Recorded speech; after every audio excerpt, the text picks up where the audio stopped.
Salve, salve pessoal, sejam todos muito bem-vindos a mais um episódio do Wesley Podcast. Muito obrigado pela sua audiência e desde já deixa o like neste episódio, clica aqui no like porque a gente tem visto aí que o pessoal realmente clica. Eu achei que era brincadeira de pedir o like e o pessoal realmente clicar, mas o pessoal tá clicando e tá deixando o like.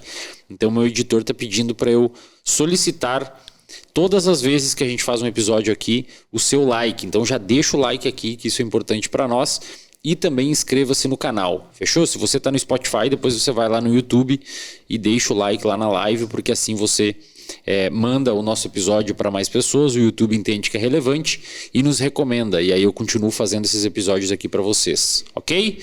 Então é isso, já que o episódio é gratuito, conto com o seu like. No episódio de hoje, eu recebo aqui a Bruna Valério. Ela é graduada em Biomedicina pela UFRJ e doutora em Neurociências pela UFRJ, Universidade Federal do Rio de Janeiro.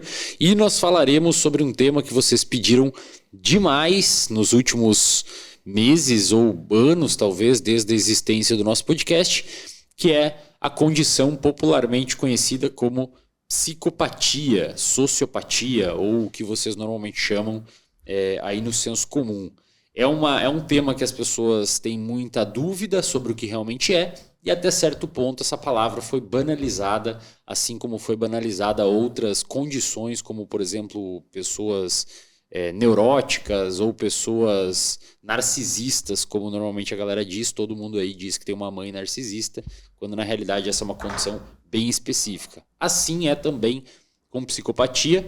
E por isso a gente chamou aqui uma especialista no tema para esclarecer o que de fato é isso, né? E obviamente todas as condições que tangenciam esse fenômeno. Bruna, obrigado pela sua presença e por você ter disponibilizado um tempo de vir aqui bater um papo com a gente. Oi, Wesley, obrigada. Eu que agradeço o convite e a oportunidade de estar aqui, né? Um assunto polêmico desse, mas muito divertido de conversar também. Deixa eu te perguntar, psicopatia é um termo correto? Psicopatia é um termo correto. É de fato o diagnóstico é psicopata? Sim, aí eu tenho uma diferença que vem aí uma das polêmicas, né? A psicopatia é um termo muito antigo, né? Ela significa no grego doença da mente, doença mental. Então ela era usada para designar qualquer doença mental, inclusive as com psicose. Então, o que a gente entende de psicopatia hoje não é isso. Então, acho que é aí que vem a dúvida do termo, né? Ela tinha esse significado, englobava qualquer doença mental, e ao longo do tempo da história aí, ela foi mudando seu significado. Como, né? Porque ela tinha que começar a segregar dentre outros transtornos mentais. E quem começou a fazer isso foi o Philippe Pinel, por exemplo, né? Ele começou a descrever pacientes que tinham sanidade, mas eles eram, como ele chamava, né, dotados de fúria. Então, eles são sãos, né? Não são doentes como em outros transtornos. Não existe uma insanidade. Então, foi com ele que começou a segregar esse sentido do que é psicopatia. E aí, continuando a história, outros, né, pesquisadores foram se debruçar em cima disso, até mesmo dentro de população carcerária. E aí, por exemplo, vem o Harvey Cleckley, por exemplo, que também ficou anos dentro de penitenciárias estudando o perfil das pessoas lá. E aí ele criou uma lista com uns 40 itens do que ele foi observando dentro dessa população. E aí isso serviu de base para aí sim que vem como construto, a escala construída para você definir o que é psicopatia ou não, que foi o Robert Hare, que é um pesquisador canadense. Então, em cima da lista do Harvey, né, que ele criou lá, tem um livro conhecido, inclusive, que é A Máscara da Sanidade, em que ele também fala a mesma coisa que o Philippe Pinel, né? Eles são sãos, mas existe alguma alteração de caráter. Perfeito. Então, aí isso já define muito bem a diferença, né, de doença, algum transtorno mental que envolve psicose, e separa eles totalmente disso. Então, o Robert Hare também ficou algum tempo analisando a população carcerária, e em cima desses itens, né, da Máscara da Sanidade, lá do Cleckley, ele criou o Psychopath Checklist, que é a escala, né, um instrumento utilizado para você avaliar a psicopatia. Então, isso foi muito usado, e é muito usado, no âmbito forense. Tá? Até tem a PCL, né, que eles chamam, para uso clínico, mas assim, é mais usado dentro do contexto forense. Então, dentro desse checklist, tem 40 itens, como no anterior, e dali você tem uma pontuação de 40 pontos no total. Mas se você tiver acima de 28, aí você é considerado como psicopata. Tá, perfeito. Mas assim, em termos de diagnóstico, o que a galera, o que se tem no DSM, que é o transtorno de personalidade antissocial, seria equivalente a esse perfil que você traçou de um psicopata? Sim e não. Depende do ponto de vista. Como eu contei, a psicopatia tem esse histórico, né? E aí, esse termo, ele saiu do DSM, se não me engano, na 3ª edição. O psicopata. Né? Saiu de lá. E aí, o DSM adotou um outro construto, que é o transtorno de personalidade antissocial. Então, eles são construtos diferentes, escalas diferentes, né, dentro da psicometria. Então, cada um está objetivando avaliar uma coisa, né, que é a ideia de eu estou medindo o que eu quero medir. Então, na finalidade, um está medindo a parte antissocial e o outro também. Só que a escala da psicopatia, ela está avaliando muito mais coisas.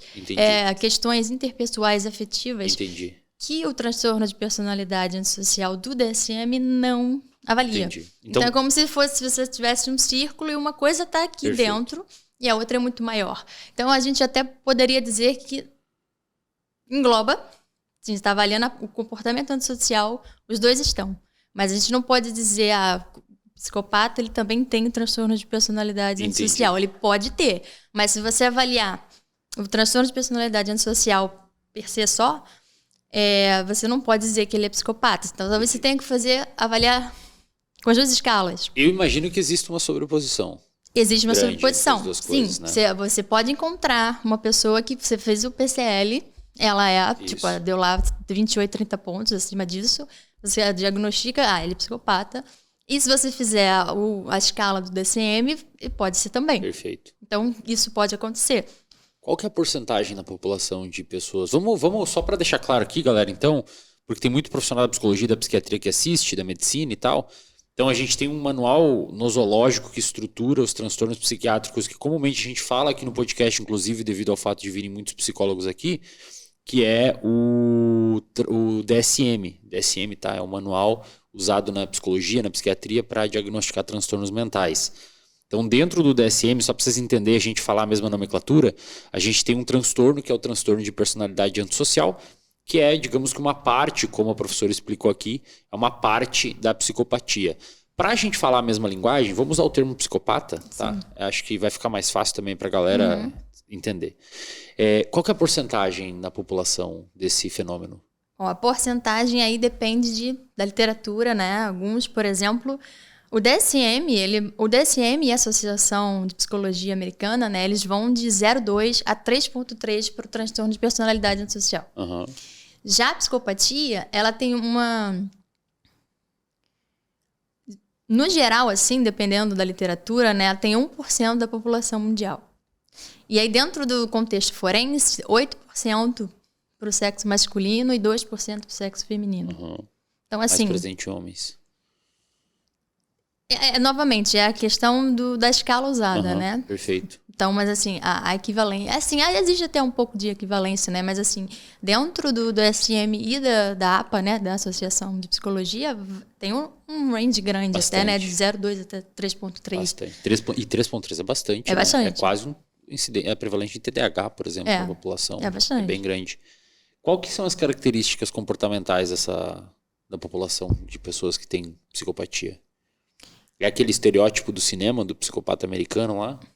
Não. Sabe o que é curioso? O psicopata americano a gente nem considera tão psicopata assim, né? Até porque, não vou dar spoiler. Eu ia dar spoiler do filme. Mas, assim, ali no final ele mostra outra coisa, já nem é psicopata, né? Mas, assim, algumas coisas podem bater com o psicopata americano, com o filme. Outras não tanto, é mais estereótipo, é mais que a mídia criou em cima do psicopata em si, porque dá audiência, né? Então, assim, se você for olhar dentro do comportamento antissocial, né, tanto para o TPA, transtorno de personalidade, quanto para a psicopatia, então existe toda essa parte de comportamento irresponsável, a manipulação, falta de remorso. e irresponsabilidade. Mas para o transtorno de personalidade, por exemplo, ambos requerem que você seja maior de idade para receber o diagnóstico. O transtorno de personalidade, ele requer que você tenha um histórico de transtorno de conduta desde os 15 anos, pelo menos. Então, assim, ele leva em consideração esse histórico já de um transtorno de conduta.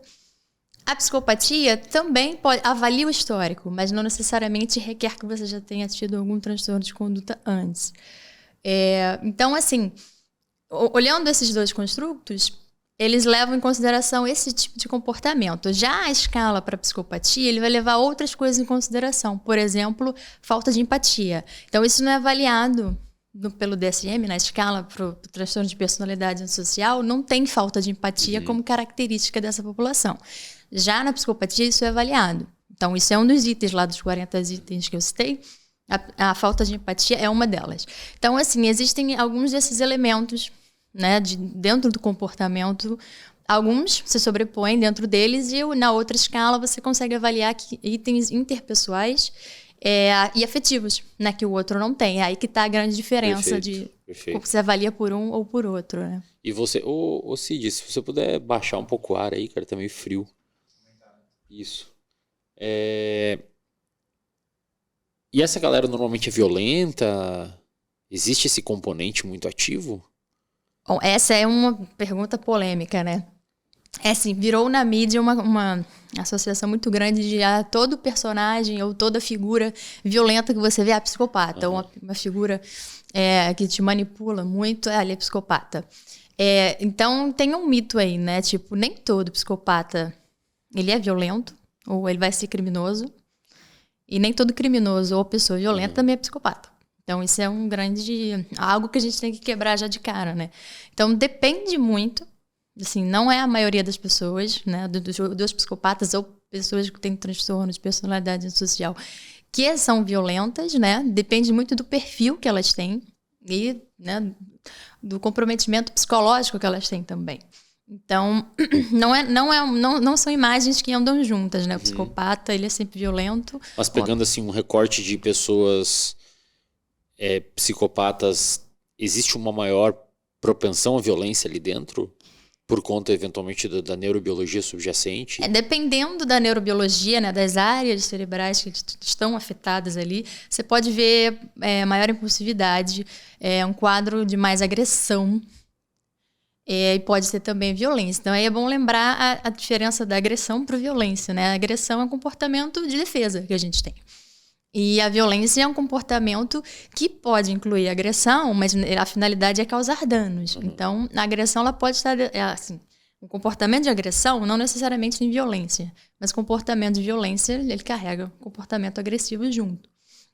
Então, isso pode acontecer por conta desses traços do comportamento mesmo antissocial, de transgredir, roubar, assaltar, por consequência também, às vezes, causar danos físicos, né, nas pessoas, ou até morais, enfim, sociais. Mas, assim, não é uma coisa que anda, tipo, 100%, né? Porque ele tem esse diagnóstico, ele é uma pessoa violenta. Isso não é assim que funciona. Perfeito. E aí essa pessoa, ela, então, de fato, ela, para ser caracterizada como psicopata, agora não o transtorno de personalidade antissocial, ela precisa ter ausência de empatia, de remorso. É uma condição obrigatória? É uma condição, não pro transtorno de personalidade, porque não está na escala, mas para assim, são 40 itens, né? Então você tem que pontuar ali acima de 28. São muitos itens, né? Então a falta de empatia está lá. Geralmente isso vai ser uma característica presente. Mas ele pode, às vezes, não ter a falta de empatia, o que é bem difícil, porque assim, muitos estudos mostram, né, que isso está comprometido, mas ele pode ter outros itens e pontuar da mesma forma. Assim como não tem um comportamento violento, não é tão irresponsável assim, mas preenche para outros critérios e ainda assim recebe o diagnóstico. Mas a falta de empatia é um elemento bem crucial assim, dentro do diagnóstico para psicopatia. Né? E o que você acha que tem se mostrado hoje que aumenta a probabilidade da pessoa ser violenta? As que têm transtorno de personalidade antissocial. Acho que a grande questão quando o estereótipo do psicopata que a cultura pop desenhou por meio dos filmes e livros é aquele cara que mata a galera e aí depois volta para casa, janta, lava a mão, toma um banho e faz o jantar como se nada tivesse acontecido. Completamente frio e calculista, né? É isso. Esse cara existe? Esse cara existe, mas ele é um perfil. Dentro né? dos Não necessariamente porque assim, alguns pesquisadores, o Adrian Raine, por exemplo, ele segrega, né? Ele fala daquele perfil de agressão defensiva, né? E a outra é a agressão proativa. E aí, dentro dessa população que pode ser violenta ou até assassina, ele fala muito que esse proativo, ele é um cara frio calculista e, por exemplo, o córtex pré-frontal dele está funcionando muito bem, até porque ele tem que planejar muito bem, ele mente muito bem. E o da agressão defensiva, ele é completamente diferente, o córtex pré-frontal dele não está funcionando muito bem, então ele tem uma menor inibição ali do controle límbico dele, né? Das emoções. Por exemplo, esse perfil aqui, por exemplo, pode ser a violência doméstica, né? Ele já viu isso, né? Que os agressores de mulheres, né? Geralmente cônjuges, parceiros, enfim, eles têm mais esse perfil. E por exemplo, diferente do perfil inibido. Isso, ou seja, disfuncional. Com uma função menor. Isso. E o proativo é completamente diferente. Então, ele realmente é o que manipula, é o que mente, ele planeja muito bem o que ele vai fazer. Então, assim, depende muito do perfil deles dois. Então, o perfil do filme, né, aquele cara frio calculista, ele pode existir. Não quer dizer que todo psicopata é assim. Não, perfeito. Uma vez eu acompanhei uns estudos de um grupo de pesquisadores que hoje está sendo comandado por um cara chamado Avshalom Caspi. O Caspi. Isso, eu não sei se pronuncia assim. Avshalom Caspi. É assim que eu chamo, né? Ele e a esposa dele, acho que comandam hoje o laboratório, eles herdaram uma corte de pessoas que são acompanhadas desde que são bebês, né? Dinamarca, Nova Zelândia. Estudos longitudinais, isso, né? Eles fizeram... desde 1970. Isso. E aí eles têm esses dados dessa galera desde pequeno, então uma infinidade de dados. E os caras vão para lá cada 2 anos para fazer uma série de baterias de novo, né? E eles publicaram vários artigos, saiu desse negócio, dessa corte. Desculpa. Mas um deles, que saiu na Science em algum ano aí, 2010, 2015, não lembro. Era uma época que tinha uma polêmica muito grande dentro da divulgação científica, na época feito muito em jornais, né? The Washington Post, The Conversation, The New York Times. A galera dizia que existia, e inclusive foi estudos que saíram dessa corte, os estudos, pelo menos os primeiros, né? E aí você sabe que o jornalista pega o negócio e transforma em outra coisa. Faz um recorte chamativo. Eles tinham publicado que pessoas com transtorno de personalidade antissocial, que tinham a violência como comportamento, essas pessoas tinham uma alteração na MAOA, na monoaminoxidase, no gene que produz a monoaminoxidase. Para quem não sabe, monoaminoxidase é uma enzima que come, digamos assim, alguns neurotransmissores. E aí se surgiu a hipótese do gene do guerreiro. Ficou muito popular, né? E aí depois o próprio grupo analisou os dados lá e viram que, na verdade, o cara que tem essa alteração genética, e até eles, dessa forma, meio que introduziram ou confirmaram a ideia de interação gene-ambiente de uma forma muito mais didática, eles viram que a pessoa que tem essa alteração genética na MAOA, ela tende a se transformar de fato mais violenta desde que tenha tido abuso na infância, sofrido algum abuso psicológico na infância. Esses caras que são mais violentos, agora já entrando na parte de neurobiologia, qual que é o gargalo que na história de desenvolvimento da doença do sujeito faz com que ele pegue a curva? Obviamente isso é multifatorial, né? Não tem como esgotar a resposta, mas a gente tem alguma coisa, tipo esse estudo mostrou que se o cara sofreu um trauma, tiver a propensão genética, ele tende a descambar para um lado mais agressivo, violento. Tem alguma coisa hoje mais clara nesse mundo? Assim, tem. Isso começou também, além do CASP, né? Outro grupo foi toda essa questão da MAOA, né? E aí eles tentaram nocautear animais, né? Camundongos, para para essa enzima. E o que acontece com o comportamento deles? Ficaram agressivos. Então, é interessante, você coloca... Normalmente, se você colocar macho com macho, você sabe disso, você já fez experimento de bancada, eles vão brigar em algum tempo, provavelmente. Mas quando você coloca esse animal na caixinha com outros, é instantâneo. Ele começa um comportamento agressivo instantaneamente de briga com os outros. Então, bom, isso altera de alguma forma o comportamento dos animais, né? Então, o CASP, por exemplo, aí ele foi, vamos avaliar isso então na população de uma forma longitudinal. E aí o que eles viram, não só nos meninos, nas meninas também, né? Eles foram avaliar. O interessante de avaliar as meninas ali foi porque é uma enzima que está ligado ao cromossomo X. Então, nas meninas você consegue ver variações da enzima, né? Então, eles viram que a versão longa da enzima é a que tem uma menor função. Então, ela acaba deixando mais disponível ali a serotonina e a noradrenalina, né? E a versão curta é a que tem um funcionamento ok. E, então, avaliando as meninas é que você consegue ver, porque tem os dois alelos, né? Você consegue ver essas variações e no caso masculino, não, porque tem somente um cromossomo. Então, eles viram que nas meninas, né, que tinham a versão longa dos dois lados, e que sofriam maus tratos, elas também tinham o mesmo comportamento de meninos, né, de irresponsabilidade, comportamento um pouco mais agressivo, mas nos meninos é bem pior, né? Então o que ele avaliou longitudinalmente é que com 20, 26 anos, alguns foram presos, né, até por crimes mais hediondos, e quando eles tinham ali entre 11 e 17 anos, alguns já tinham transtorno de conduta ou algum comportamento social envolvido.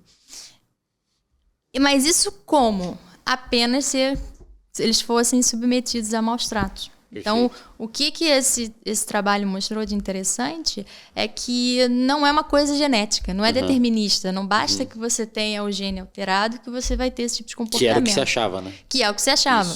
Né? Justamente por conta foi muito importante esse trabalho, porque aquele do animal lá, não, ele ficou completamente agressivo, mas você está falando de outra espécie. Perfeito, né? Exato. Então, para essa população, e ele avaliou aí, né, desde criança até 20, 30 anos, sob maus tratos, eles, de fato, desenvolveram esse tipo de comportamento.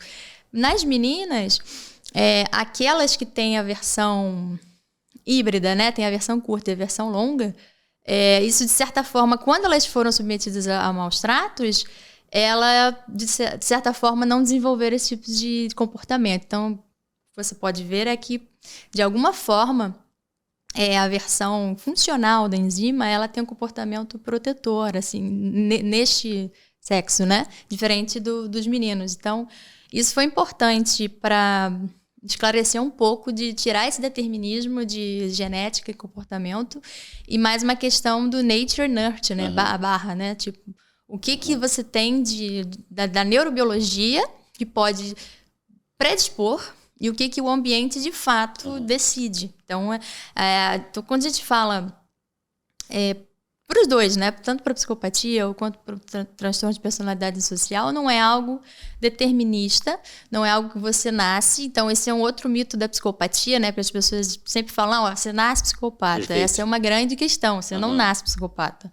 Né? Você, ao longo do tempo, dentro das vulnerabilidades que você está disposto, né? Você está inserido, que você pode se tornar. Tanto que é um transtorno de personalidade. Então, envolve o construto de personalidade. Então, você não tem como nascer psicopata. Até por isso que você não diagnostica crianças com psicopatia, assim, acima de 18 anos. Então tem uma genética envolvida, né? Mas tem uma genética envolvida. O ambiente seria um gatilho, assim, uma coisa assim. Eu acho que um bom jeito da gente explicar a interferência entre genética e ambiente, eu gosto sempre de dar esse exemplo nas aulas, é a questão da intolerância à lactose. Tem muitas pessoas aí em casa que tem um defeito genético que é não produzir de forma suficientemente boa a enzima que degrada o açúcar do leite. Isso vai ser um problema para você se você tomar leite, se o ambiente influenciar ou não, né? Então acho que esse é um bom exemplo, só que obviamente nesses casos de comportamento é bem mais complicado. Mas assim, embora tenha esse componente genético, é hereditário? Os filhos de uma pessoa com psicopatia têm uma maior chance de ter? Então, existem alguns estudos avaliando gêmeos, por exemplo, né? Gêmeos idênticos, univitelinos, qual que é a propensão de desenvolver tanto TPA quanto psicopatia, fica em torno de 40% a 60%. Então, assim, um gêmeo tem, o outro não. Então, isso já mostra que, tipo, de fato não é determinista, né? Alguma coisa no ambiente vai ser um trigger, vai disparar isso ou não. A mesma coisa para transtorno de conduta. Então, assim, existe uma herdabilidade, mas não quer dizer que você vai ser. Assim como para qualquer outro transtorno mental, né? Como esquizofrenia, depressão e outras coisas. O interessante é que alguns estudos já mostraram que se você tiver mães adotivas que façam reforço positivo com a criança, do tipo parabenizar ou sempre estimular...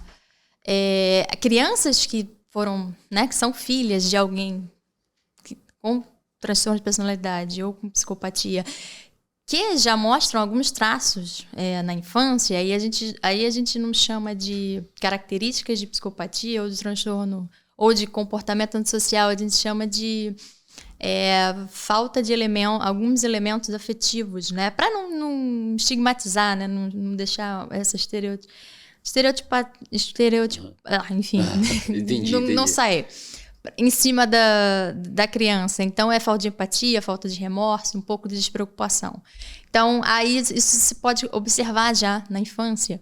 Então, se essa criança, né, filha de um dos dois, que já tem esses traços, né, que provavelmente ela talvez tenha herdado isso, as mães adotivas que tentam fazer esse papel, elas conseguem evitar que ele desenvolva esse comportamento social, ou até mesmo chegue a um transtorno de conduta, que não é uma regra, mas pode acontecer. Então, isso é importante ficar definido, que não é 100%, né? Se eu sou filho de alguém com esse diagnóstico, eu também vou ser, não necessariamente. Pode ser que você não tenha nada, e se você tiver, quando for criança, né, se psiquiatra, alguma coisa, fizer esse tipo de avaliação desses traços, que eles chamam traços insensíveis, né, para população menor de idade, é uma coisa reversível. Então, o ambiente modula muito isso, né? Onde você está inserido. E aí vem o ponto dos maus tratos, né? Se uma mãe adotiva que vem com todo esse papel, ela consegue completamente moldar a diferença, o rumo que vai ter, né, na construção do desenvolvimento de comportamento da criança, os maus tratos vão fazer a mesma coisa. Perfeito. Principalmente se tiver uma base genética. Exatamente. Né, propensa. O que a gente tem mais de neurobiologia? Então, assim, dependendo do perfil da pessoa ali, a gente vai ter uma maior ou menor atividade frontal, né? E que vai culminar num desfecho comportamental distinto nos dois grupos, né? Nos dois jeitos ali da pessoa. O que mais a gente tem hoje que a gente sabe acerca da neurobiologia dessa população? Da neurobiologia, além, né, da enzima, a gente tem também alguma evidência do do transportador de serotonina, né, o 5-HTT, também já viu alguma alteração. Então, ambos ali estão mexendo na regulação de humor, de alguma forma, né, mexendo com a serotonina, que também é muito usada ali no córtex pré-frontal para modular um pouco das emoções, na amígdala, na ínsula. Então, tanto nos dois perfis, geralmente os artigos eles acabam publicando os dois perfis, né? Fazem PCL, né, fazem diagnóstico de psicopatia, fazem de transtorno de personalidade. Então, alguns trabalhos com ressonância, tanto anatômica quanto funcional, eles já viram alteração também da amígdala, eles já viram alteração do cingulado, córtex cingulado, eles já viram alteração do estriado também, né? Principalmente no acúmulos. Então, dentro da neurobiologia, tem alguns trabalhos muito legais com a empatia, né? Mostrando alguma alteração da empatia dentro dessa população. Tem os trabalhos da Tanja Singer, né, que é uma neurocientista alemã, e ela mostrou isso sobre, por exemplo, peraí que agora eu... A Tanja, neurocientista alemã, empatia. Não, os trabalhos dela são principalmente com empatia, e aí ela mostrou Trabalho de empatia, por exemplo, qual é a região envolvida na empatia, né? E aí ela fez alguns experimentos com ressonância, e aí ela colocava, por exemplo, um casal, ou alguém com alguma relação afetiva, e aí essa pessoa, por exemplo, ela recebia alguns choques na mão, então ela via que tinha uma estimulação ali do córtex cingulado, da ínsula. Então, a área, o córtex cingulado é conhecida por a dor social, que não é um termo correto, né? Porque não é a dor sensorial, mas é a mesma região que ativa também quando você tem uma dor física. Perfeito. Então, aí eles chamaram de a dor do luto, por exemplo, né? E aí, porque é uma região envolvida na empatia. E aí, nesse experimento, a pessoa ativa essa região quando ela sente esse choque. E aí, quando coloca o seu parceiro afetivo nessa mesma condição de receber um choque, a pessoa ativa a mesma região. Né? Como se fosse o seu elo social ali, ou seja, sugerindo a parte empática. Exato. E aí tem esse experimento, e aí é um outro grupo que também já trabalha bastante tempo com isso, ele fez isso na população carcerária com diagnóstico de psicopatia. Eles fizeram lá o PCL, e aí eles têm até diferenciado o grupo menor, né, que deu baixa pontuação, e o grupo de maior pontuação. Eles fizeram um pouquinho diferente, eles colocaram essas pessoas para olhar cenas de crimes, fotos, e aí se imaginar dentro daquela situação, né? E qual é o padrão de ativação do córtex deles, da ínsula e, nesse caso, até da amígdala. E aí eles têm um padrão de ativação. E aí, quando nesse mesmo cenário, eles falam, imagine outra pessoa nessa situação. A ativação é completamente diferente. Então, assim, eles não têm... Imaginar pessoas em sofrimento ou em dor, por exemplo, para esse tipo de população, não evoca empatia. Então, isso daí que vem a parte... Assim, uma característica importante dentro da população e até explica, de certo ponto, por que eles se comportam da forma que se comportam, né? Tipo, a transgressão, roubo... Enfim, para aquela parte que decidiu infringir a lei. Não necessariamente são todos, mas você consegue entender o porquê que... Eles fazem certas coisas sem algum tipo de trava, né? Porque tem esse comprometimento na empatia. E aí, nesse caso, a empatia emocional, afetiva, e também tem na questão da empatia cognitiva, né? Que é a teoria da mente. Então... aproveitando só para fazer minha pergunta, acho que vai no que você vai responder.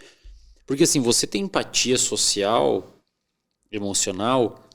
Obviamente é um substrato importante para você conseguir desenvolver algum senso de moral. Exatamente. Porque, obviamente, eu não posso fazer tal coisa se isso vai me machucar, a pessoa dói em mim também. Então, de certa forma, ajuda a construir o que a gente entende na sociedade como moral.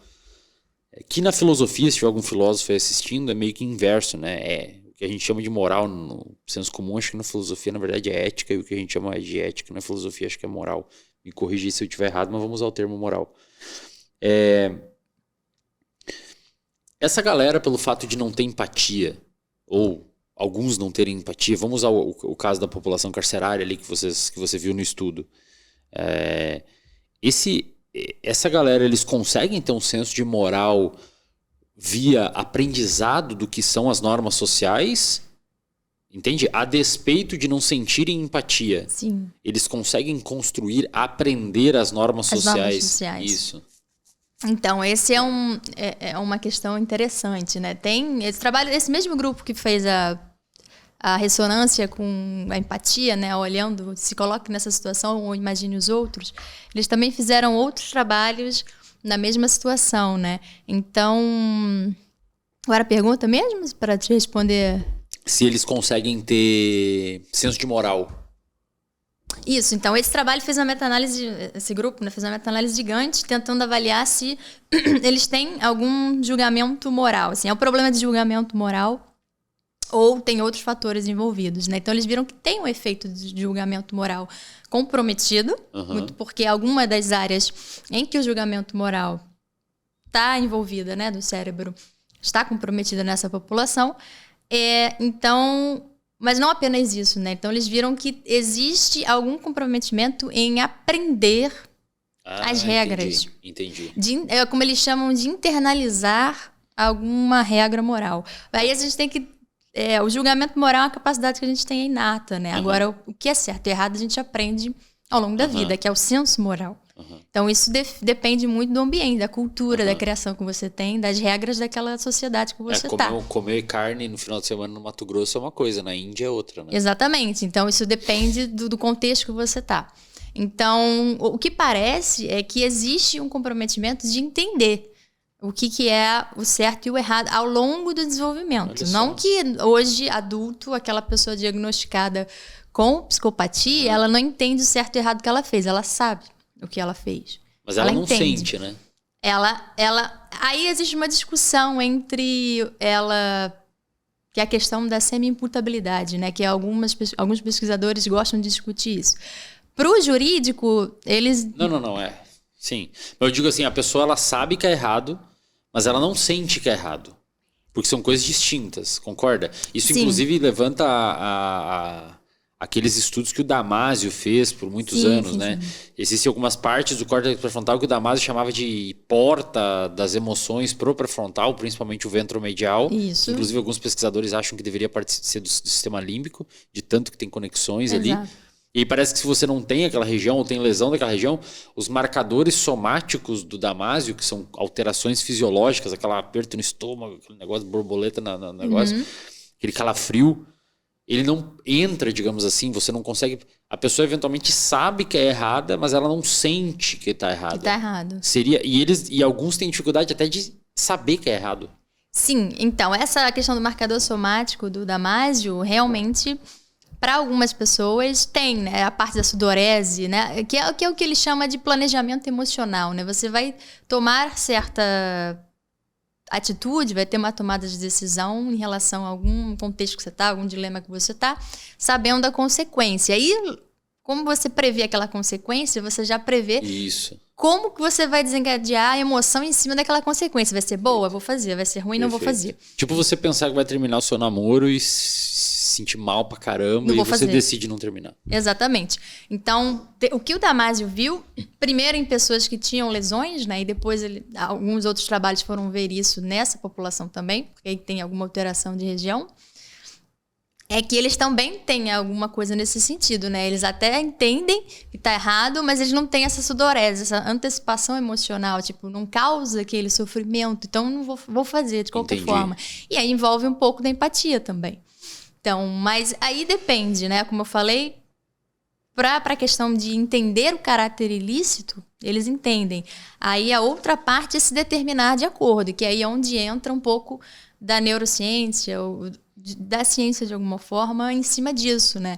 Que aí mostra que talvez porque tem esse comprometimento de controlar as emoções, de regular as emoções, tenha mais impulsividade, ou tem essa questão de entende o que está fazendo, mas não consegue se determinar com isso, e aí você poderia tentar considerar que são semi-imputáveis. Mas isso é uma discussão muito abrangente e ainda assim dentro da neurociência tem alguns não, completamente, ele está de acordo, né? Porque ele planejou, por exemplo. Então, ele sabe, não tem essa questão de a impulsividade. Mas o planejamento não estaria também dentro desse contexto? Porque assim, ó, vamos fazer... Não, esquece a galera, tá? A galera aqui do podcast, eles são muito tranquilos, assim. Geralmente chegam alguns forasteiros que são mais xarope, mas a galera que entende que a gente está debatendo uma coisa científica. Se esse cara que tem a psicopatia... A gente sabe que ele tem alterações bioquímicas no cérebro que culminaram naquilo ali de acordo com a genética dele e alterações que ele teve devido a traumas na infância. Se ele comete um crime, ele mata alguém, você acha que ele é culpado? Aí que tá. Depende do contexto dele, né?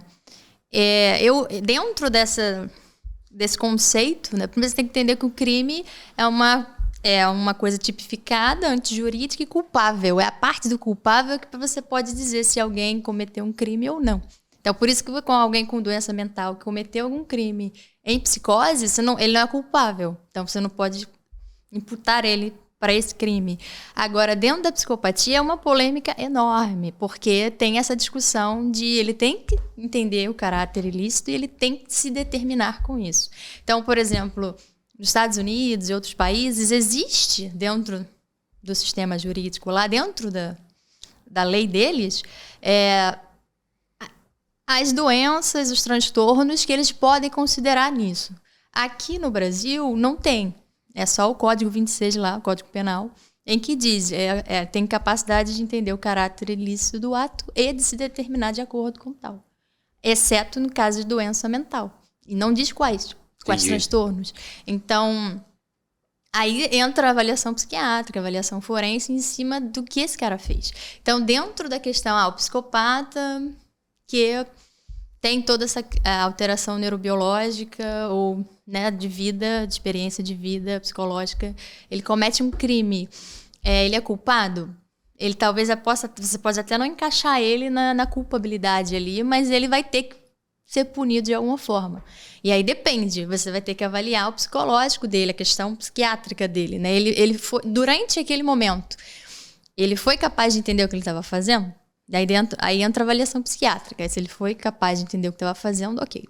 Ele foi capaz de se determinar de acordo com aquele entendimento, né? Ele sabe, é a parte volitiva, né?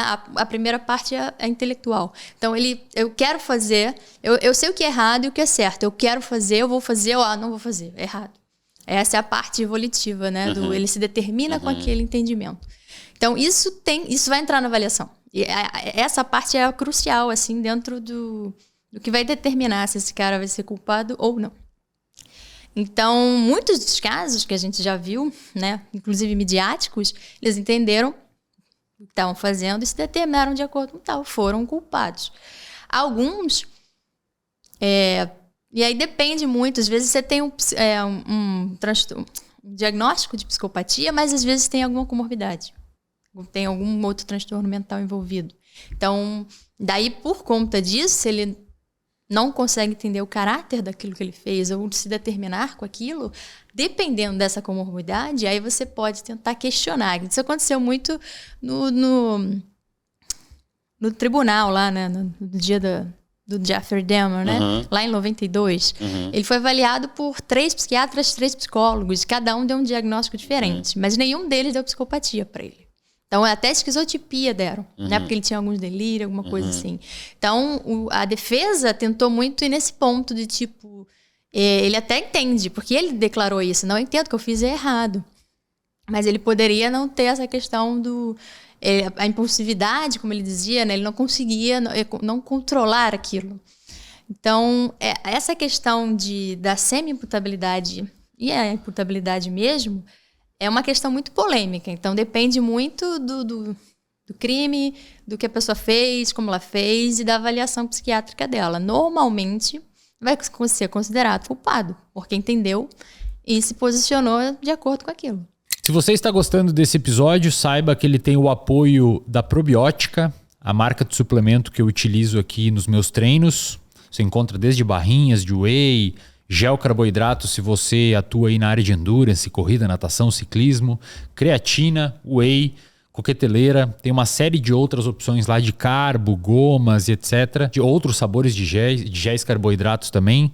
E você pode conseguir um cupom lá, se você quiser comprar com desconto, você pode utilizar o cupom ESLEN, tá? Cupom ESLEN lá no site da Probiótica, você consegue um desconto nos seus suplementos e basta você acessar aí www.probiotica.com.br para você ter acesso a suplementos e, enfim, conseguir o desconto lá.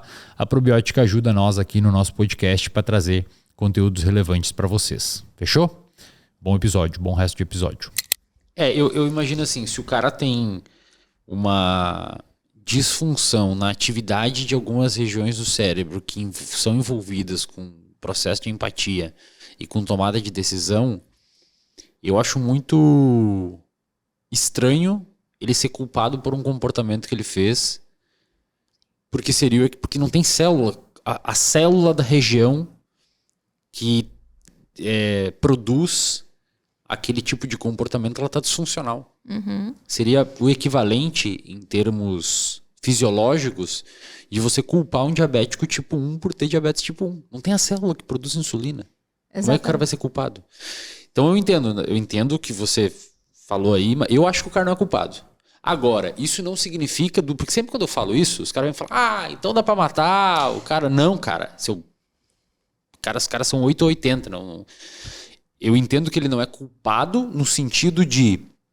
Ele pode até ter noção que aquilo é errado, mas existe uma disfunção crônica em áreas do cérebro envolvido por tomada de decisão. Sim. Então é muito difícil, o cara não tem o substrato físico para tomar decisões. E aqui, ao contrário do que muita gente imagina, e que talvez vivam na década de 70, 80, hoje a gente sabe que o que a gente chama de mente ou consciência é produto das células. É uma complexidade emergente de um monte de células e de neurônios e de neurotransmissores que estão ali funcionando. Então, não é uma alma ou uma coisa que orbita fora uma nuvem, um HD de estranho.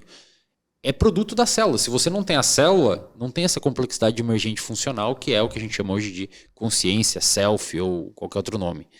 Então, eu achei estranho. Isso não significa... O cara não ser culpado não significa que o que ele fez não é errado. Não significa isso, cara. O cara não ser culpado não significa que aquilo não é errado. Separem as coisas. E isso também não significa, especialmente, que esse cara não deva ser afastado da sociedade. Justamente. A galera acha que não, porque ele não é culpado, então ele vai ficar solto morando no seu prédio. Não, bicho. E também não significa que o cara não é culpado, que não foi uma atrocidade o cara ter matado um monte de criança. Não. Só que a gente tem que saber separar as coisas a nível de discussão acadêmica, senão vai ficar tudo no mesmo balaio. E aí entra uma outra propensão natural que parte dos seres humanos tem, inclusive chimpanzés têm isso também, inclusive com seres humanos, que é a gente gostar de ver as pessoas que fizeram algo errado serem punidas. A gente tem essa natureza, algumas pessoas pelo menos... os dados que eu vi são 60%, 70% da população gosta. E aí você até citou os casos ali, tem outros, o Ted Bundy, alguma coisa assim, que quando foi, acho que, não sei se foi para cadeira elétrica, as pessoas viajavam até a cidade para ver o cara. Meu Deus, as pessoas viajavam, os hotéis lotaram para ver o cara ser morto. Porque as pessoas gostam de ver a pessoa que cometeu alguma coisa errada ser punida. Então... Obviamente, esse calor popular que deveria, em tese, ficar longe das decisões jurídicas, é por isso que, por exemplo, no Brasil, os ministros da Suprema Corte, teoricamente, ficam longe do calor popular. É por isso que, teoricamente, no Brasil, os senadores ficam longe do calor popular, exceto os deputados, que, de fato, eles ficam mais perto do calor popular devido ao nível de representatividade. Mas a gente, teoricamente, deveria ter um lugar onde as decisões são tomadas longe desse calor popular que quer punir. Infelizmente isso não acontece. Mas acho que uma das coisas difíceis de debater nesse cenário, e é mega complicado falar disso, porque de fato a população tem dificuldade de separar as coisas, não é porque o cara não tem culpa por conta de uma disfunção cerebral, orgânica, física, fisiológica, que não é errado e que o cara não deva ser afastado. Mas eu acho que as discussões elas têm que abrir esse leque de intervenção, porque senão a gente vai... digamos que punir essa pessoa de forma errada. Sim. E aí tem grandes exemplos no mundo de pessoas que são, talvez, eu não sei o diagnóstico exato, mas que mataram gente, etc.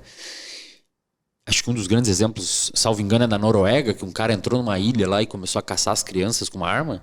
Isso é uma história real, tem até um filme na Netflix, acho que chama 22 de Julho, um documentário, que um cara, um supremacista branco, pegou uma arma, uma metralhadora, entrou numa ilha onde tinha uma escola de férias e acho que matou 70 crianças, como se estivesse caçando assim no videogame.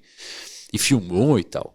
Esse cara foi preso e hoje ele tá numa instituição lá e hoje ele tá fazendo faculdade, ele recebeu videogame, ele recebe um monte de coisa do governo, porque o governo entende, eu sei que dói ouvir o que eu vou falar agora e dá até uma certa azia em muitas pessoas, incluindo em mim, tá? Eu não sou um ser humano desprovido de um senso de empatia ao ponto de achar que isso é legal.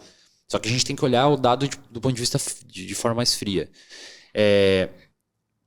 Eles dão isso para o cara porque eles entendem que o processo de intervenção tem uma probabilidade muito maior de ser eficaz desta forma, tentando ao máximo possível, e talvez seja uma pessoa que nunca possa ser ressocializada devido ao que fez, mas é muito mais humanizado e tem uma probabilidade maior de ter um desfecho favorável do que você jogar o cara numa solitária e deixar ele no escuro o resto da vida, passando frio e fome, entendeu? E aí quando os jornalistas perguntam para a população, salvo engano da Noruega, o que eles acham desse cara receber um tratamento assim depois de ter matado 50 crianças, eles acham que tem que ser assim mesmo. Eles concordam. Porque é uma população, entendeu? Já que no Brasil não dá para levantar essa discussão. Não, aqui seria diferente. O sentimento de punição, né, o senso moral aqui é um pouco diferente.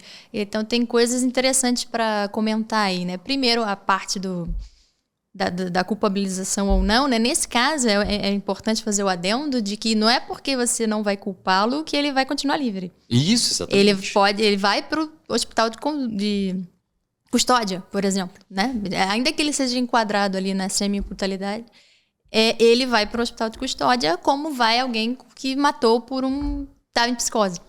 Então ele não vai ficar livre, ele vai ficar segregado. Aqui no Brasil talvez seja até uma pena pior, porque você não tem como... Você não tem lá 30, agora com o novo pacote anticrime, que é 40 anos, você não tem um tempo máximo para ficar ali. Uhum. Você vai ficar enquanto os psiquiatras decidirem que você vai ficar você é um perigo para a sociedade. Pode ser uma prisão perpétua, digamos assim. Pode ser uma perpétua. Então, não quer dizer que ele foi considerado semi-imputável porque ele entendeu, mas ele não conseguiu se posicionar de acordo com aquilo, que ele vai ficar livre na sociedade, vai ficar preso lá e vai sendo reavaliado de tempo em tempo e vai continuar no hospital de custódia. Não vai sair.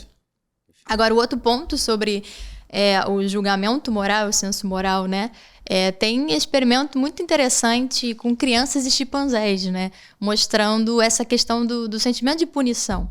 Isso é muito importante para o comportamento moral, que envolve empatia, reciprocidade, cooperação e punição. Por que punição está envolvido nisso? Porque se a gente pensar aí evolutivamente, por que pune? Vamos pensar num grupo de chimpanzés lá. Por que um deles faz algo errado e eles são punidos? Porque isso já foi visto, né? Eles punem, eles tiram eles do grupo, deixam isolado, vai ficar doente e vai morrer. Porque vai morrer.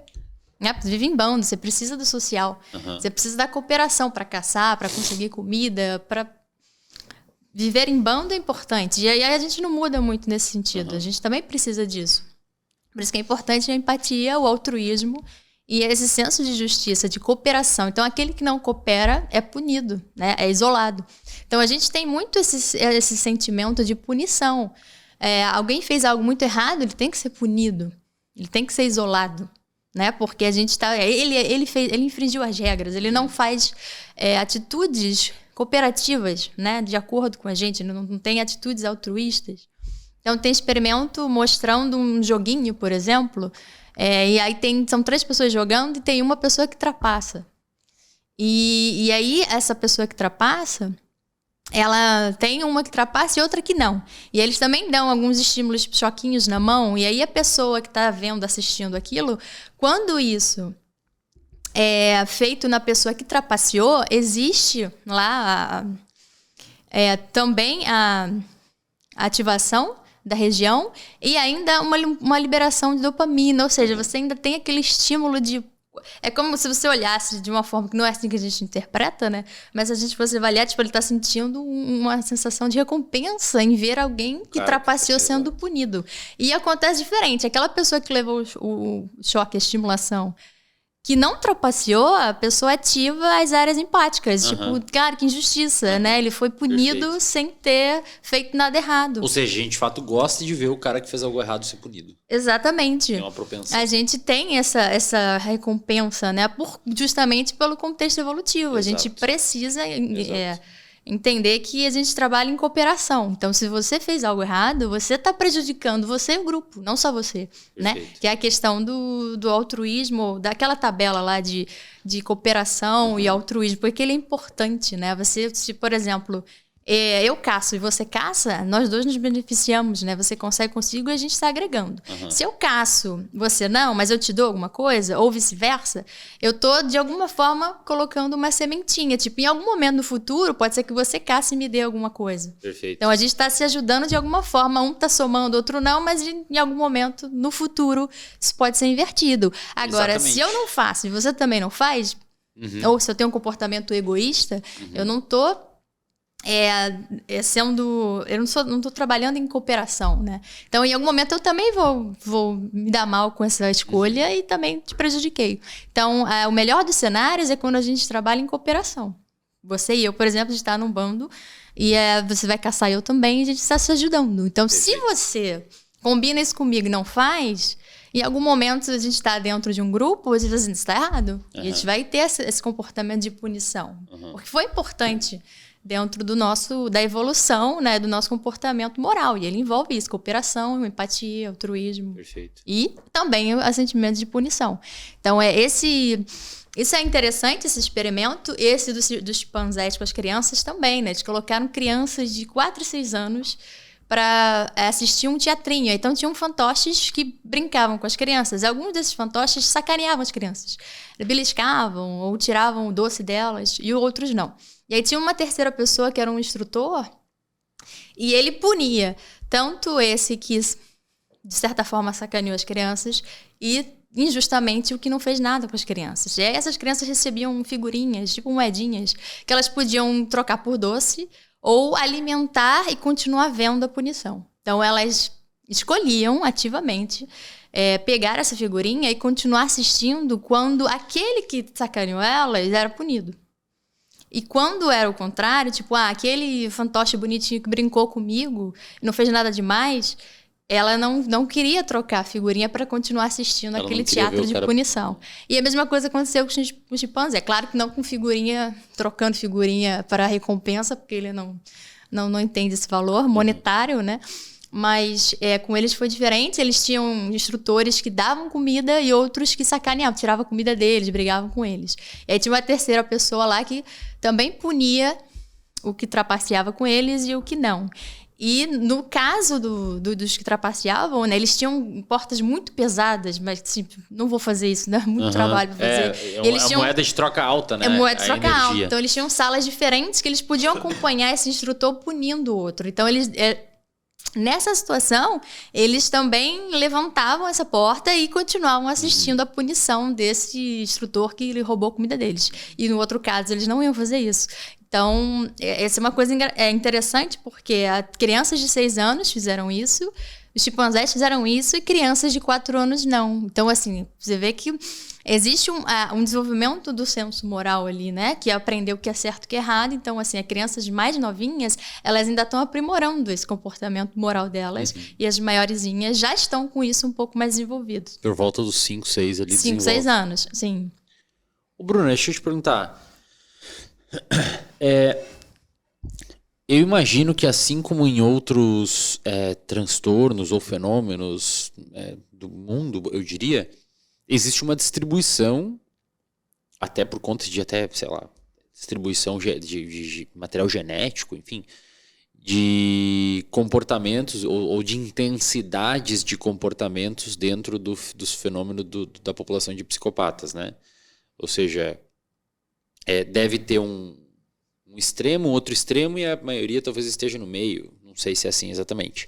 Mas, de qualquer forma, minha pergunta nesse espectro, porque eu já falei aqui com muitos profissionais que sabem muito sobre, por exemplo, transtorno bipolar, sobre alguns outros TDAH, e uma das coisas que eu sempre entro com a galera é que, dependendo obviamente isso é até estranho se não acontecesse por conta das probabilidades, mas dependendo da manifestação comportamental daquele diagnóstico e daqueles traços de comportamento e do contexto que a pessoa está inserida, é meio estranho falar isso, mas algum grupo bem pequeno de pessoas pode até, de certa forma, obter uma vantagem de alguns traços comportamentais. Tipo um sujeito com TDAH que abre para um hiperfoco e aí esse hiperfoco é direcionado a uma coisa que ele gosta muito de fazer e que dá muito dinheiro, sei lá. O perfil do psicopata, existe algum nível ali que o cara pode ter vantagem social? Tipo assim, a pessoa não ter um certo grau de empatia na medida correta. Esse cara pode virar um grande empresário e demitir 5 mil pessoas sem nenhum tipo de remorso e favorecer economicamente a empresa. Esse cara pode estar no governo... E aqui eu não estou falando de nenhum partido, mas no sentido de poder de uma decisão que vai afetar 220 milhões de brasileiros e essa decisão favorecer, ou esse cara pode ter algum tipo de política populista em cima de um palanque que ele sabe que não vai passar, ele sabe que aquilo ali não vai rolar por conta dos embates dentro da Câmara, no Senado. Esse cara ele pode usar um discurso mentiroso mesmo, de forma pouco empática para obter poder político. A pergunta é, existe algum dado que essa galera pode estar capilarizada por dentro de grandes empresas na iniciativa privada ou dentro do governo, na iniciativa pública, obtendo algum tipo de benefício por conta desses traços comportamentais?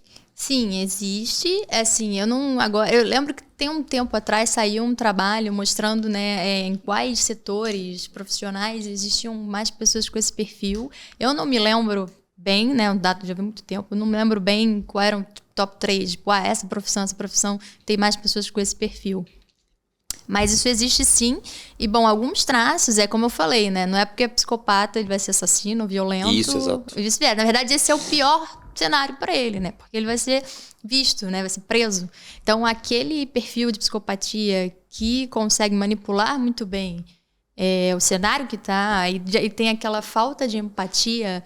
Assim, o que segura ele, né? Ele não tem a empatia, ele não tem aquele senso de empático pelas pessoas. Então ele vai atropelando o que puder. Perfeito. E vai manipulando aquilo que consegue e até o que não consegue. Mas ele vai fazer isso. Então, eles estão infiltrados por aí, né? Então, não é... Isso é importante ressaltar. O perfil do psicopata não é o que a gente vê na TV, aquele slasher no filme que sai matando todo mundo. Ele pode ser essa pessoa que está trabalhando numa empresa ou no dia a dia e tá manipulando pequenas coisas, né? Usando mentira. Assim, nada segura muito ele, né? Porque alguns elementos importantes, né, da cooperação e do cotidiano de viver ali socialmente, ele não tem muito, né? Eu fico imaginando, você olha para algumas pessoas e às vezes pensa, essa pessoa deve ser psicopata. Eu evito fazer esse tipo de coisa, até porque eu não fico fazendo o checklist de ninguém, né? Mas eu imagino que alguns psicólogos, ainda mais de área forense, né, que estão acostumados a administrar a escala lá, né, devem ficar olhando esse caramba, essa pessoa, talvez tiver esse critério, né? Exato. E tratamento, como é que faz com essa galera? Obviamente tem vários perfis, como você mesmo mencionou, mas a galera que realmente tem esse perfil mais violento, provavelmente estão presos, né? É preso, né? Tem alguma estatística de corredor da morte, assim, o pessoal com crime hediondo ter mais probabilidade de ser psicopata? Tem alguns dados assim, eu não sei exatamente o número, o percentual agora, mas assim, é distribuído, né? É bem distribuído. Mas assim, com relação a tratamento, o que a gente pode dizer, assim, é uma coisa muito difícil, né? É um transtorno de personalidade, não é algo que você cure. Então, você tem que fazer, tentar inserir essa pessoa de volta na sociedade, terapia, mas aí dependendo do perfil da psicopatia, né, manipulador e tal, Exato. Ele vai fugir da terapia, ou vai começar a terapia, mas vai dar um jeito de manipular, não vai levar a sério. Então é uma coisa difícil. Nesse sentido é mais difícil tratar. Com relação ao que tem de dado na literatura para isso, eu não sei se isso já é administrado, né, dentro da psiquiatria, porque é muito dentro do contexto forense também. Mas o que já viu, né, alguns artigos já viram, é que usar antidepressivo, principalmente aqueles que fazem a recaptação de serotonina, até porque a gente viu lá, por exemplo, aquela pessoa que tem alteração da MAOA, ela está com uma alteração de serotonina, né? Então, talvez usar o antidepressivo, talvez melhore a regulação de humor dessa pessoa. Então, eu não sei se isso já está sendo administrado dentro de pesquisa básica, né? Porque a literatura já fez experimento com alguma população assim e viu que tinha alguma melhora. A outra foi também o Adrian Raine, fez estimulação transcraniana em algumas regiões do córtex pré-frontal. E aí, dentro de uma população encarcerada, né? E aí, dias depois, né, eles perguntavam para essas pessoas qual que é a sua vontade. Eram pessoas que cometeram algum tipo de crime. Diz, qual a sua vontade, seu ímpeto de fazer isso de novo? E aí, após esse tipo de estimulação transcraniana, eles diziam, eu não tô tranquila, eu não tô com esse ímpeto de fazer, né? Então, isso talvez seja alguma coisa para o futuro, né? Mas agora, assim, é algo dentro da pesquisa básica. Ou seja, no momento não tem muito manejo, assim. Não é, o manejo é esse. Ou você tenta ali a parte da terapêutica, né? Ou você tenta algum... Aí depende do que o psiquiatra que está avaliando essa pessoa vai querer ter de conduta. Mas, assim, alguma evidência de usar algum antidepressivo poderia atenuar ou melhorar pelo menos esse traço de um comportamento mais agressivo, se houver, né? Uma coisa mais transgressora, assim, talvez a regulação de humor pudesse funcionar. Mas, assim, tratamento efetivo... pontualmente é mais difícil, até porque é um transtorno de personalidade, é uma coisa, um construto muito complicado, diferente, tem alterações de regiões diferentes. E dentro do grupo de pessoas com esse perfil comportamental, qual que é a porcentagem mais ou menos da galera que é violenta? Tem esse dado? É bem diverso, assim, tem trabalhos diversos mostrando, mas assim, não é dos maiores. Não necessariamente é uma população, uma porção alta da população. E aí, no caso, as outras pessoas com esse perfil são no caso, tipo, o cara que agride a mulher, eles estão pela sociedade cometendo infrações que não necessariamente colocam eles na cadeia, mas que são coisas graves, entre aspas, comuns, assim, que a gente são vê, bem comuns, né? Violência doméstica é uma coisa bem comum. Olha só. Pois é, e aí de acordo com essas pesquisas, né, do tipo de agressão reativa, defensiva ou proativa, a reativa defensiva é esse da violência doméstica, né? Então esse é uma pessoa um pouco mais difícil de tratar, porque tem um comportamento de agressão muito forte. E esse cara seria diagnosticado por essas escalas? Poderia ser que sim. Depende. É que a cultura pop transformou o psicopata pra gente como... Eu não estudo, tá? Tem três perguntas que eu nunca respondo quando me perguntam acerca de perfil comportamental. É sobre psicopatia, ou transtorno de personalidade antissocial, que eu não estudo, superdotação, que eu não estudo, e autismo. São 3 coisas que eu não me meto, porque eu não sei nada. Então, pro popular, assim, a galera construiu essa imagem do psicopata, do cara lá que mata e come um pedaço do corpo e tá tranquilo no outro dia. Mas o que dá para entender aqui da sua conversa, então, é que, na verdade, eles estão dispersos pela sociedade. Grande parte, na verdade, deles estão dispersos pela sociedade. Sim, não necessariamente ele mata, vai comer a pessoa no dia seguinte. Né? Como eu citei, o Jeffrey Dahmer, ele nem recebeu o diagnóstico de psicopatia. Ele tinha outros transtornos mentais. Não, eu digo, a parte deles nem são violentos, assim. Nem são violentos, no caso, exatamente. Nem vai cometer crime nenhum. Isso, exato. Mas pode estar fazendo pequenas alterações no grupo em que convive que podem ser danosas para a pessoa e para ele não. Não necessariamente ele está cometendo um crime, mas ele pode estar com alguma infração moral, por exemplo. Né? Mas aí esse cara que está fazendo alguma infração moral pequena ou alguma questão que demanda não ter tanta empatia, ele... É que assim, a pergunta é, o volume da empatia dele está diminuído ou ele não tem empatia? E aí a questão da violência dele está diminuída. Entendeu a minha pergunta? O cara tem, sei lá, um botão de empatia, digamos. Uhum. O cara que é diagnosticado com psicopatia, o cara que mata a pessoa e o cara que vive na sociedade sem matar a pessoa, eles têm o mesmo nível de empatia. A diferença é que o que mata a pessoa é mais agressivo, impulsivo, violento, e esse não. Ou o que justifica, fundamenta um tá preso e outro não, é um nível diferente de empatia? É mais a primeira. Entendi. A empatia está alterada nos dois. Entendi. O que faz a diferença de um matar e ser mais agressivo é mais o controle inibitório dentro da regulação. Então, digamos que esse outro sujeito aqui, ele também tem a empatia alterada, mas ele, entre muitas aspas, teria uma vantagem social que ele não é impulsivo, agressivo e violento. Isso. E aí, eventualmente, isso pode fazer com que ele faça essas pequenas coisas. Faça pequenas infrações. Nem infrações, né? Pequenas manipulações dentro mas que acumulado na vida dele pode trazer muitos benefícios mesmo. Sim, ferrando e prejuízos aos outros, né? Então, isso é um dos itens lá do checklist, né? De prejuízo alheio, né? Consequências alheias. Assim, você avalia isso, né? Dentro do comportamento, do histórico da pessoa, né? Então, mais... A diferença daquele que é muito violento, mais agressivo, cometeu crime, ela está mais relacionada ao controle que ele tem da impulsividade dele do que, de fato, com a empatia. E esse cara pode ter uma empatia seletiva? Tipo, com alguma coisa ele ser empático e com o resto não? Ou é realmente um embotamento generalizado da empatia? Eu acho que tá mais para uma coisa generalizada. Pode ser que, dependendo do laço familiar que ele tenha, né, o laço afetivo, pode ser que ele possa preservar alguma pessoa em detrimento de outra. É que às vezes pode ser interesse, né? Nem empatia. Depende do interesse também. Mas assim, dentro dos dilemas morais lá, se você colocar uma pessoa com esse perfil, né, de psicopata, ele vai sempre ter uma tomada utilitarista, independente de quem tá lá. Tipo, né? aquele do trem lá que os caras Isso. Ele vai sempre... Enquanto algumas pessoas vão dizer, não vou...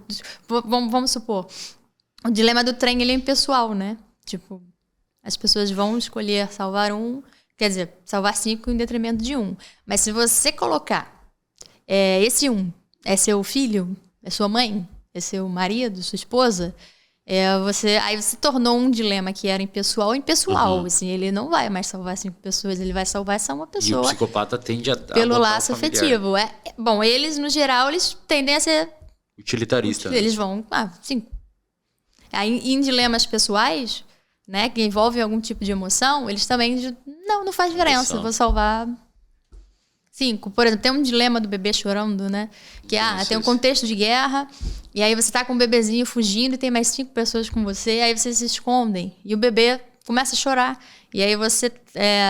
Aí vem a questão do dilema, e ele só é moral porque infringe alguma regra que é difícil de você se determinar com isso, né? Então, ou você tampa a boca do bebê para ele parar de chorar, só que isso, consequentemente, vai sufocar o bebê, ou você deixa o bebê chorando e vai morrer todo mundo, inclusive o bebê. Porque os inimigos vão alcançar vocês. Porque eles vão... exatamente. Então, muitas pessoas nessa situação ficam num dilema de, caramba, o que eu faço, né? Tampo meu bebê ou deixo ele chorar e morre todo mundo. Então, a maioria das pessoas vai... Bom, em teoria, como é pessoal, né? Elas vão ter essa parte emocional do tipo, caramba, não consigo fazer isso, não dá. Eu não consigo sufocar o meu próprio bebê. Vai morrer todo mundo. Ou vai tentar esconder, né? Tem aquelas pessoas que conseguem fugir do dilema, né? Tipo, eu vou tentar esconder a criança, em outro ponto eu vou para outro e assim vai. Nesse caso, as pessoas que têm lesão em alguma dessas áreas que a gente pode dizer de emoção ou comportamento moral, né? Elas, tipo, vou fazer isso, né? Aí tem muito da questão do gene egoísta, né? Tipo, que molda um pouco o seu comportamento em prol de você continuar perpetuando seus genes. No caso, ela é uma pessoa mais matemática, utilitarista. Vai ser uma pessoa mais racional, assim. Vai tornar um dilema que ele é emocional, pessoal, numa coisa impessoal, racional. Vou fazer isso. E, enfim, vou salvar os 5 e não vou...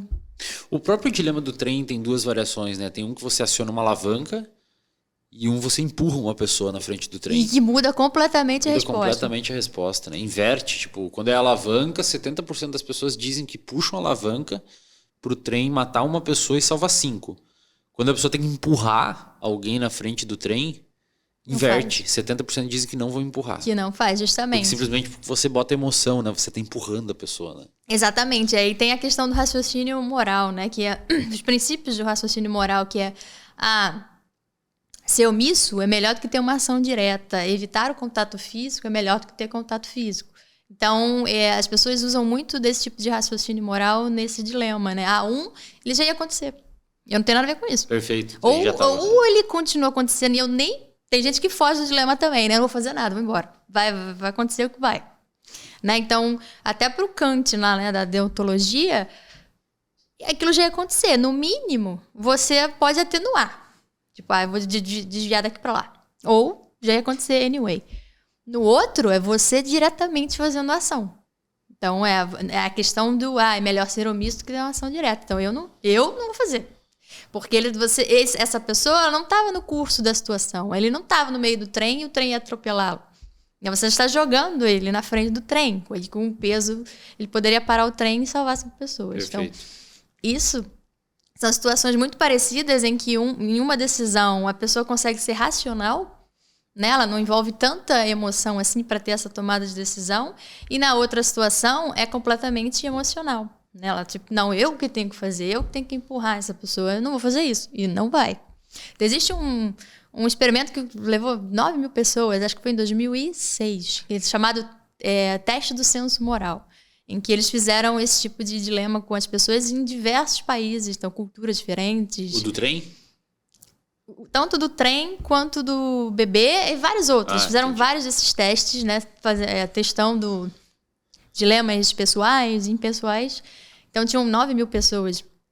E aí é isso, 90% escolhe vou salvar 5 em detrimento de uma, mas se você o da passarela, não vou fazer. 97, não vou empurrar ninguém. E né? O desfecho seria o mesmo, né? Exato. E aí eles viram que não tem muita diferença da cultura, por exemplo, da política, da religião. As pessoas, no geral, elas tendem nesse tipo de dilema, né? Elas tendem a ter uma resposta muito parecida.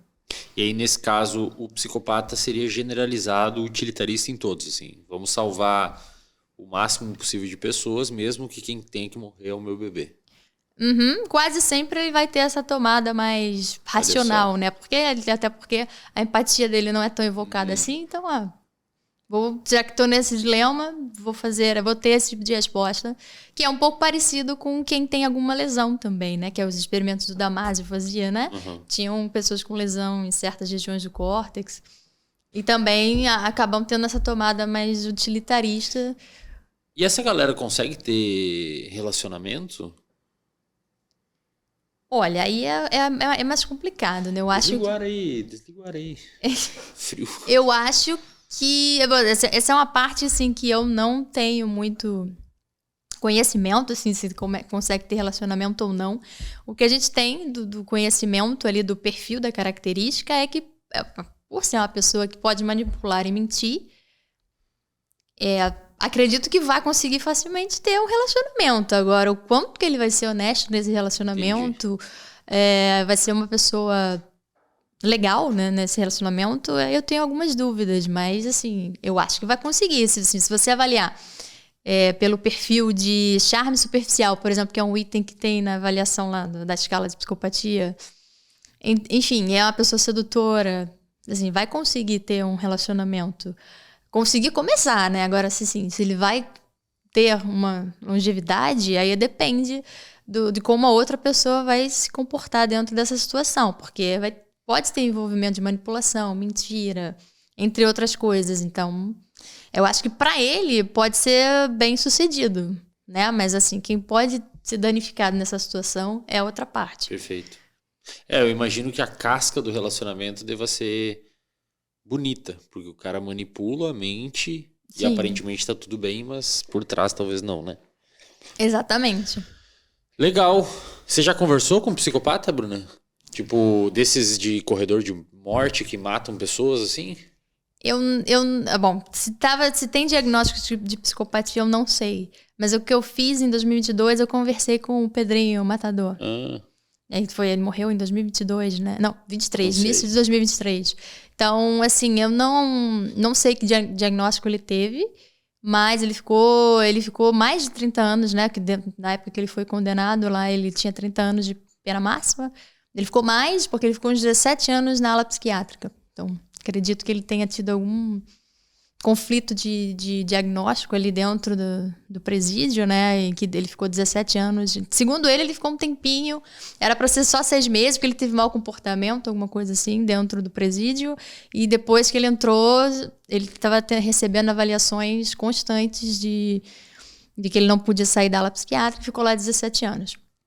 Então, assim, pelo que eu conheci dele, ele tem um perfil muito diferente, ele é uma pessoa bem rural, assim, né?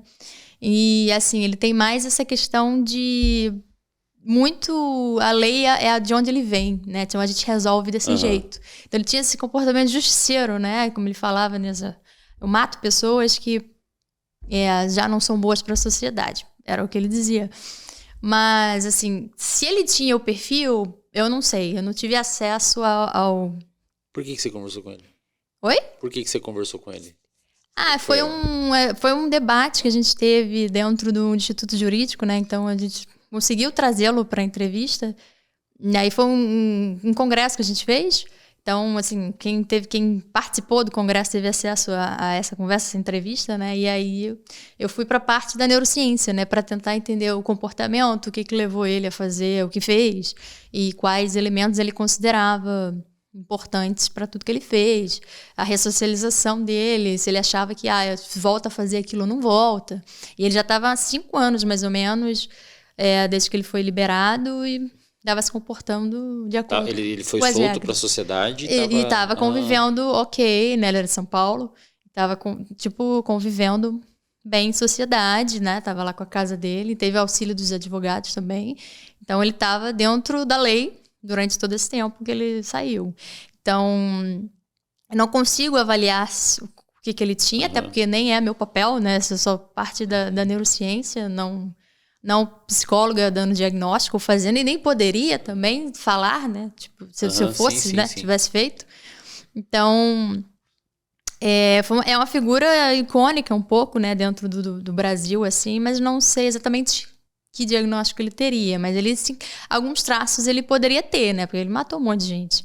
Talvez alguma coisa de empatia, ou falta de remorso, algo assim. Ele tinha uma relação muito conflituosa com o pai também, tinha violência doméstica dentro de casa, alguns maus tratos na infância. Então, assim, algumas dessas coisas acredito que moldaram um pouco do comportamento que ele teve adolescente e adulto, né?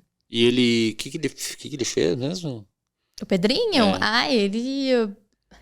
Ele matou, assim... Ele fala, matei mais de 100 pessoas, mas, assim, comprovado é menos. Mas ele... Primeiro, tem a história de que ele matou o próprio pai, que é um pouco conflituosa, né? Tipo, a evidência... Ele fala que fez isso, e aí tem dados do hospital lá que mostram que o pai dele morreu de outra coisa, não foi ele que matou o pai, mas o pai tinha violência doméstica, né? Então agredia a mãe, ele assistia esse tipo de coisa. A mãe morreu, o pai foi preso, eles foram parar no mesmo presídio. E aí lá no presídio ele dizia que matava todos os outros presos que não eram bons, né, na sociedade. Entendi. Então ele dizia que era o justiceiro, né? E aí o povo que conhece a história dele ia falar, o Dexter do Brasil. Porque ele fazia esse tipo de coisa. Mas ele diz, né, que eram para mais de 100, mas assim, comprovado era um pouco menos, assim, número grande, mas ainda assim menos. E você gostaria de trocar uma ideia com mais pessoas com esse perfil para identificar? Eu adoraria bater um papo. Eu adoraria conversar, assim. Eu acho muito interessante do ponto de vista da neurociência que a gente vem, né? A gente entender o comportamento, o que levou a pessoa a fazer esse tipo de ato, né? Eu acho que é a coisa que, assim, mais me intriga e sempre me intrigou desde nova. Motivo pelo qual fui parar na neurociência, né? Aqui no Brasil, essa área é bem imatura ainda, né? É bem imatura, sim. Essa relação entre academia, neurociência e a academia e neurociência... Então, isso é uma coisa interessante que eu queria ter feito com o Pedrinho, ele, inclusive, tinha aceitado, né? Era fazer ressonância, né? Ver o que tinha de... O que a gente poderia ver no cérebro, ou se tinha nada, né? Porque ele também teve... Acho que durante a gravidez, né, a gestação dele, acho que a mãe, dentro de uma dessas agressões, eu acho que ela caiu, se machucou, e eu acho que ele já nasceu com algum nível de traumatismo. Então, assim, desde pequeno ele já teve alguma negligência domiciliar, né? E aí talvez se tivesse algum comprometimento, não sei. Então, assim, eu não estou defendendo que ele tinha alguma coisa... E que isso justifica o comportamento dele. Eu só queria entender, tipo, vai que tem alguma coisa dessa que a gente já viu na literatura, nos artigos já publicados. Mas não deu, assim. Foi só nessa conversa que tive com ele, que ele se demonstrou, eu faria, não teria problema, mas tem toda a questão da instituição, onde levá-lo, né? Onde ter outros pesquisadores envolvidos com a máquina de ressonância. Então, não depende de mim, é coisa muito burocrática. E até eu conseguir outros, né, para conseguir fazer isso, ele morreu antes. Então, não dá nem tempo de pensar nisso. Mas conversar com outros, eu acho que é interessante, sim. Legal. Bruna, deixa suas redes sociais aí pra galera, onde eles podem te encontrar. Bom, eu estou no Instagram, é Bruna Valério G, tudo junto. Estou também no TikTok, eu acho que eu estou com o mesmo nome, não tenho certeza, mas se não me achar assim, vai ser Bruna Valério que eu vou estar lá. O YouTube tem, mas nada assim, não faço vídeo, nada exatamente, mas tem um canal no YouTube. E no LinkedIn, da parte profissional, mas também estou como Bruna Valério lá. E só. Maravilha. Então, assim, obrigado pela sua presença. Acho que deu para esclarecer muitas coisas, muitas dúvidas. Inclusive eu tinha. E é isso. Mais para frente a gente faz mais um podcast aí pra gente trocar mais uma ideia. Claro, tem muitos assuntos envolvidos, é interessante, mas eu que agradeço a oportunidade. Muito obrigada. Pessoal, inscrevam-se aqui no canal, deixe seu like na live. Não custa nada para você, mas é importante para nós. E compartilhe esse episódio com quem você acha que tem interesse. Fechou? Nos vemos no próximo episódio, que eu acho que é sobre TDAH. Grava amanhã. Valeu!